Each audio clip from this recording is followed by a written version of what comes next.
सभापति महोदय,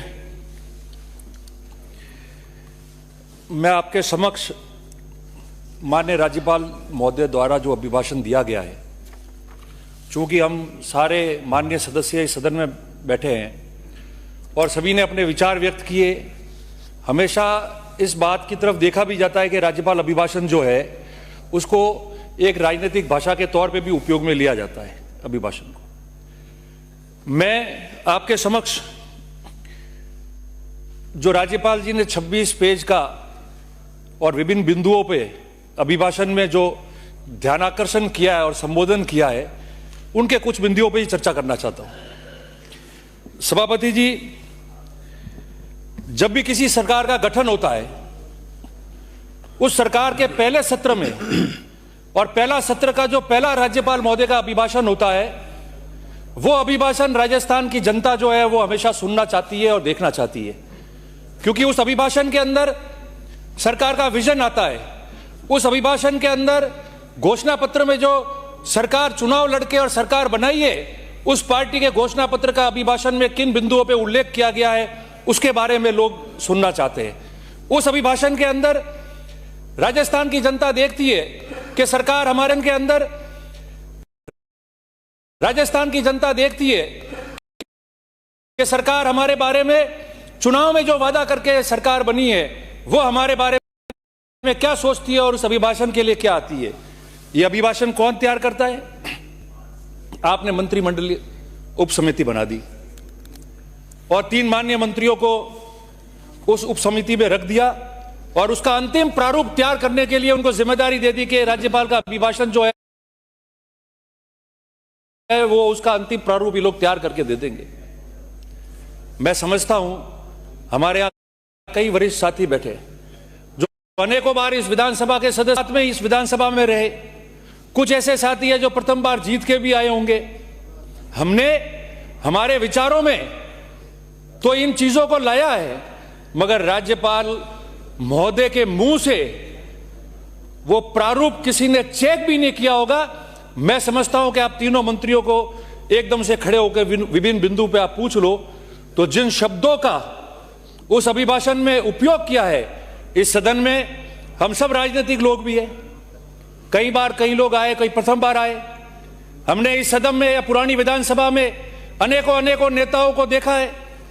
विचारधारा अपनी जगह है, राजनीतिक दल अपनी जगह है, मगर इस सदन में जब भैरव सिंह जी बैठते थे, इस सदन में गहलोत साहब बैठे, इस सदन में वसुंधरा जी बैठी, इस सदन में पूर्व में भी जिनको हमने सुना, पढ़ा, ये लाइब्रेरी में से किताबें लेके भी हमने पढ़ा, तो हमने ऐसे ऐसे वक्तव्य देखे और अभिभाषण में ऐसे अंश देखे, ऐसे शब्दों का प्रयोग देखा है जिससे ऐसा लगता है कि प्रदेश के लिए हमको कुछ करना चाहिए। मगर माननीय सभापति जी, मुझे खेद के साथ कहना पड़ता है, और तीनों मंत्री जो मंत्रिमंडल समिति में, उप समिति में जिन्होंने इस प्रारूप को अंतिम रूप दिया है, मैं समझता हूं, खेद के साथ मैं ये कहना चाहता हूं कि जिन शब्दों का प्रयोग आपने इस प्रदेश के संविधान के सबसे सर्वोच्च पद पे बैठे हुए व्यक्ति उनके मुख से आपने अभिभाषण में जो शब्दों का प्रयोग किया है, वो बहुत खेदजनक है। आज से पूर्व किसी अभिभाषण में इस प्रकार के शब्दों को नहीं उपयोग किया था। मैं अंकित करूंगा उसको और मैं बताना चाहूंगा उन शब्दों को।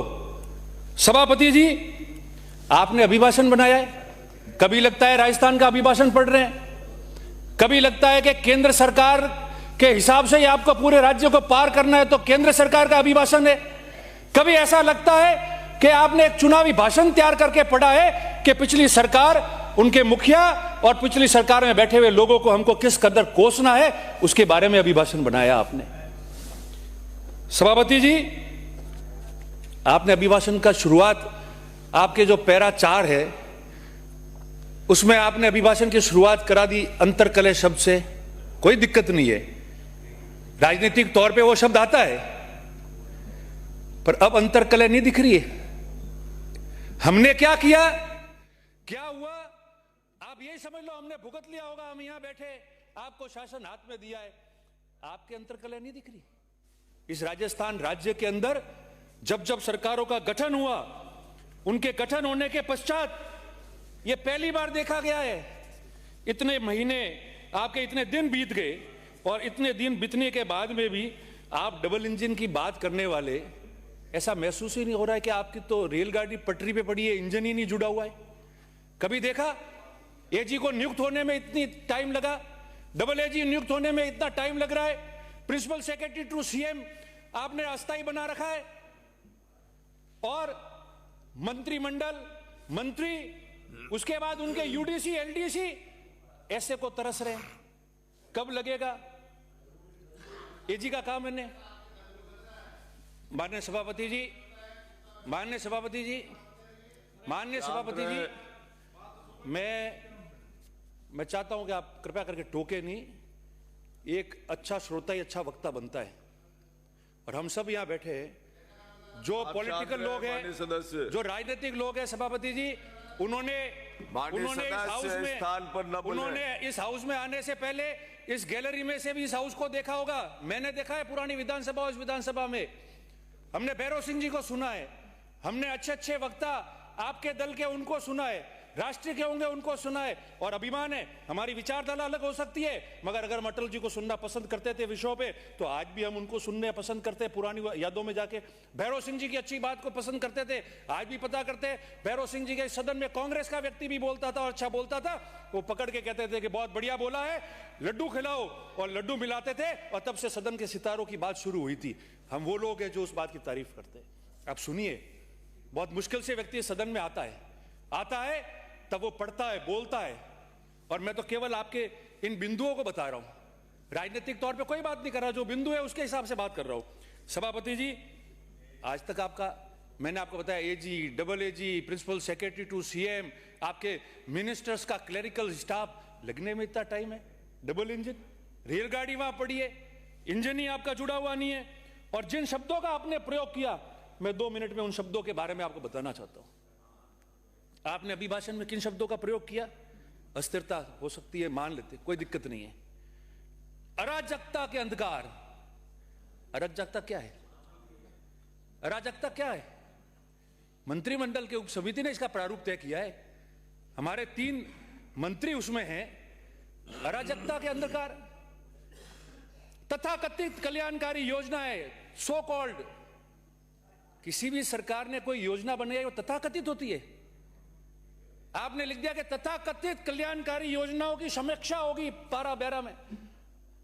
तथाकथित योजनाएं, कोई भी सरकार हो, आपकी सरकार है, पूर्ववर्ती कांग्रेस की सरकार रही हो, को सरकार रही हो, उन्होंने जो योजनाएं बनाते हैं, उस योजना का प्रारूप तैयार होता है, उसके बाद में वो योजनाएं धरातल पे आती है, उसके माध्यम से लोगों को लाभान्वित किया जाता है। आपने शब्द का प्रयोग कर दिया, तथाकथित।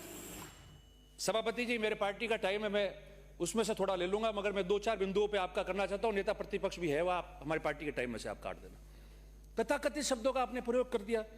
आपने सरकार की अविवेकपूर्ण नीतियों, अविवेकपूर्ण नीति, राजस्थान की नीतियों, राजस्थान की योजनाओं को, आज नहीं, 2008 की सरकार में जब फ्री मेडिकल स्कीम थी, तब उस समय भी गुजरात में आज के प्रधानमंत्री जी, माननीय उस समय मुख्यमंत्री थे गुजरात के, और उस समय फ्री मेडिकल की स्कीम राजस्थान में लॉन्च हुई, उसके बाद में गुजरात ने उसको अडॉप्ट किया था। आप कह रहे हो अविवेकपूर्ण नीतियां हो गई हमारी। आपने शब्द का यूज किया, ईज ऑफ डूइंग बिजनेस। आप पता कर लो मंत्री जी को उठा के कि ईज ऑफ डूइंग बिजनेस आपने लिखा है, उसका प्रारूप में मतलब क्या है, उसका कोई उल्लेख नहीं कर पाएगा। और बहुत खेद के साथ सभापति जी, मैं 2 बातें रखना चाहता हूं, बहुत खेद व्यक्त कर रहा हूं सदन के अंदर, जिम्मेदारी के साथ। कंक्लूड फाइनेंस पे, वित्तीय मामले पे, मैं बजट में हम लोग बोलेंगे, मगर एक बात बताऊं, आपने लिख दिया आपके अंदर आर्थिक आपातकाल की, और राज्य को झेल दिया। सभापति जी, जब अभिभाषण का जवाब आएगा सदन के नेता की तरफ से, तब ये जो शब्द अभिभाषण में आया, आर्थिक आपातकाल, इसके बारे में चर्चा करनी चाहिए, बतानी चाहिए।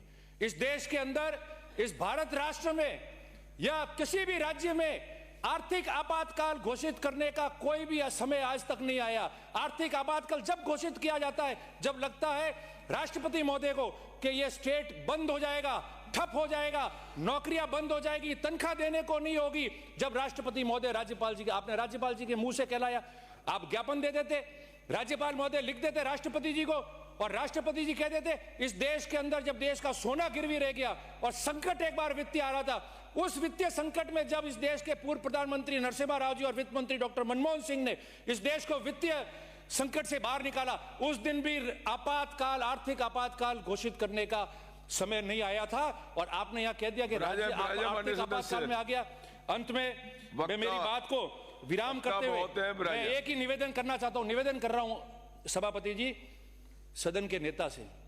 आपने इसमें उल्लेख तो कर दिया कि भैरव सिंह जी की आप शताब्दी वर्ष मना रहे, पर मैं ये भी निवेदन करूंगा कि इतनी हिम्मत और मादा दिखाना कि आपने भैरव सिंह जी के बारे में रॉबर्ट मैकनामा ने जो कहा वो तो आपने बता दिया, उसका आपने अध्ययन नहीं किया होगा, मगर उनके नाम पे भी कुछ रख देना ताकि हमको भी पता चले कि भैरव सिंह जी का नाम आपने इस कागज में सिर्फ छापा नहीं है।